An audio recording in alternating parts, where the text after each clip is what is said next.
ဒီမင်းကလေးကအသားတုံးကိုကောက်စားလိုက်တာကြောင့်လူတိုင်းကသူမကိုစွန့်အပ်မင်သက်ပြီးကြည့်နေကြပါတယ်အဖွားဖြစ်သူကသူမကိုအော်ဟစ်ဆဲဆိုချိန်မောင်းလာလိမ့်မယ်လို့အန်နာတခါမှမတွေးခဲ့မိပါဘူးတကယ်တော့အန်နာဟာခေတ်သစ်ကဘာကနေအတိတ်စီကိုအချိန်ခီးသွားပြီးရောက်ရှိလာတဲ့သူဖြစ်ပါတယ်ဒီကိုရောက်လာပြီးတဲ့နောက်မှာတော့သူမရဲ့မိသားစုဟာအရန်ဆင်းရဲပြီးဖခင်ဖြစ်သူကလည်းအိမ်မှာမျက်နှာမရတဲ့အပြင်စိတ်တဘောထားနူးညံ့ပြောညံ့လွန်းသူဖြစ်နေတာကိုအန်နာသတိပြုမိလိုက်ပါတယ်ဒါကြောင့်ပဲအဖွားဖြစ်သူကလည်းအန်နာကိုတခါမှမျက်နှာသာမပေးမနစ်သက်ခဲ့ပါဘူး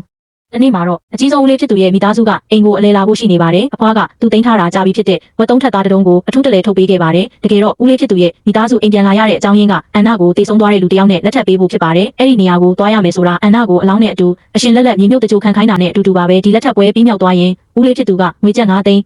ရွမ်ရမှာဖြစ်ပါတယ်သူတို့ကအန်နာမိသားစုကိုအနိုင်ကျအင်းရအလွယ်ဆုံးနဲ့ပြဿနာမရှာရဲတဲ့သူတွေလို့တွက်ဆထားခဲ့ကြတာပါဒါပေမဲ့အခုချိန်မှာတော့အန်နာဟာခေတ်သစ်ကဘာကရောက်လာတဲ့သူဖြစ်နေပြီဆိုတာကိုသူတို့လုံးဝမသိခဲ့ကြပါဘူးညစာစားနေတဲ့အချိန်မှာတော့အန်နာဟာအဖွားဖြစ်သူပြောပြချက်အရစီစဉ်ထားတဲ့အတင်းအဓမ္မလက်ထပ်ပွဲအကြောင်းကိုသိရှိသွားပါတယ်။အဲ့ဒီမျိုးသားဟာတိတ်ဆုံးပြီးသားလူဖြစ်နေတယ်ဆိုတာကိုအန်နာကကြိုတင်စုံစမ်းသိရှိထားတာကြောင့်လက်ထပ်ပွဲကိုချက်ချင်းပဲညှင်းဆိုလိုက်ပါတယ်။ဒါကဦးလေးဖြစ်သူကိုအလွန်တော်ထွက်သွားစေပါတယ်။သူကအန်နာမှာမိမိရဲ့အိမ်အောင်ရေးကိုကိုယ်တိုင်ဆုံးဖြတ်ပိုင်ခွင့်မရှိဘူးလို့ပြောဆိုခဲ့ပါတယ်။အဲ့ဒီနောက်ဒေါ်လေးဖြစ်သူကလည်းဒါဟာအလွန်ကောင်းမွန်တဲ့အိမ်အောင်ရေးဖြစ်ပြီးအဲ့ဒီအိမ်ကိုလက်ထပ်သွားရင်ဘဝကအေးဆေးသက်သာသွားမှာပါဆိုပြချုံမော့ဖြောင်းဖြဖို့စူးစမ်းပါတော့တယ်။ဒါပေမဲ့အန်နာကတော့စကားတစ်ခွန်းနဲ့တင်သူတို့အားလုံးရဲ့ပါဇက်ကိုပိတ်သွားစေခဲ့ပါတယ်။အဲ့ဒီအချိန်မှာအန်နာရဲ့အမေဖြစ်သူကသမီးဖြစ်သူသဘောမတူတာကိုမြင်တော့ကြောက်ကြောက်လန့်လန့်နဲ့ပဲလက်ထပ်ပွဲကိုဖျက်သိမ်းလိုက်ဖို့ပြောခဲ့ပါတယ်။ဦးလေးဖြစ်သူကတော့လက်တကန်းအကွာမှာတင်ရတော့မယ့်ငွေတွေကိုဆုံးရှုံးရမှာကြောက်တာကြောင့်အဖွားဖြစ်သူထံအကူအညီတောင်းခံလိုက်ပါတယ်။အဖွားကတော့အမြဲတမ်းသူ့ရဲ့အကြီးဆုံးသားကိုပဲပတ်လိုက်တတ်သူပါ။သူမကသားကြီးဖြစ်သူဟာမိသားစုတစ်ခုလုံးအတွက်တွေးပေးနေတာလို့ပြောပြီးအန်နာတို့သားမိကိုအကောင်းမသိတတ်သူတွေလို့ဆဲဆိုချိန်မောင်းပါတော့တယ်။အဲ့ဒီနောက်မှာတော့အဖွားဖြစ်သူကတတိလက်ချင်အောင်ဆောင်ပြီးလဲကျသွားပါတယ်။အန်နာကဒါဟာဟန်ဆောင်နေတာမှန်းသိတာကြောင့်သူမကိုယ်တိုင်လည်းကျမ်းပြင်ပေါ်မှာထိုင်ချပြီးပြဿနာရှာ